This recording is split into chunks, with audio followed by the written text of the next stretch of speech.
For this last lesson, this is exciting because this is when the student is feeling like they're playing tennis. They're about to hit the ball, they're about to rally, so it's very exciting for them to learn how to control the racket and control the ball at the same time. Now, let's go on court and see how it's done. Okay, so this next drill, we're going to dribble the ball with our racket. You want to hit the center of the strings, and keep in mind our racket is like a trampoline, so we're going to hit it pretty softly each and every time, just like that. Okay, so let's try it. Let's go. Ready? Good. And try to count how many in a row you can do before you mess up. Okay, see if you can do like 30 or 40 in a row. Alright, time. Good.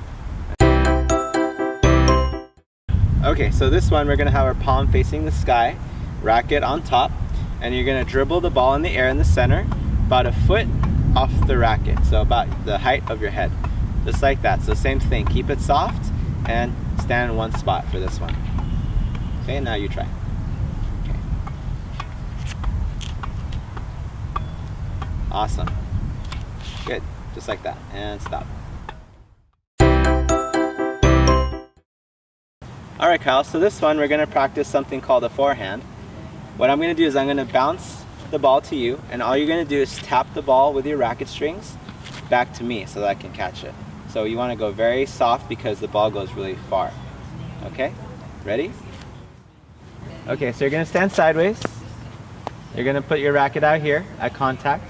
I'm going to bounce it and just toss it really softly. Ready? Good. Good. A little more air. Perfect. Great job. So for this last lesson, some things to keep in mind. You want to be tracking their progress incrementally. See where they start, so if they can only bounce the ball 3 times, encourage them to bounce it 4 times. And then 5 times, and so on and so forth until they can get a really high number, say 50 in a row. When they hit the ball, remind them the racket is like a trampoline. It has a lot of power, and they don't have to hit very hard at all. And the last tip to keep in mind, if you can, go to a tennis shop and start to use different types of tennis balls. If they use the green tennis ball, the standard tennis ball that professionals use, it bounces really high and it's really hard for someone like that's only 8 or 9 to control. So if you can use the red dot balls or the green balls or the orange balls, they don't bounce as high and it's a lot easier for them to use, and it's kind of like when you play baseball, you use a wiffle ball and a little stand when they learn. So this is scaled down for their skill level. Anyways, I hope this intermediate lesson has been valuable.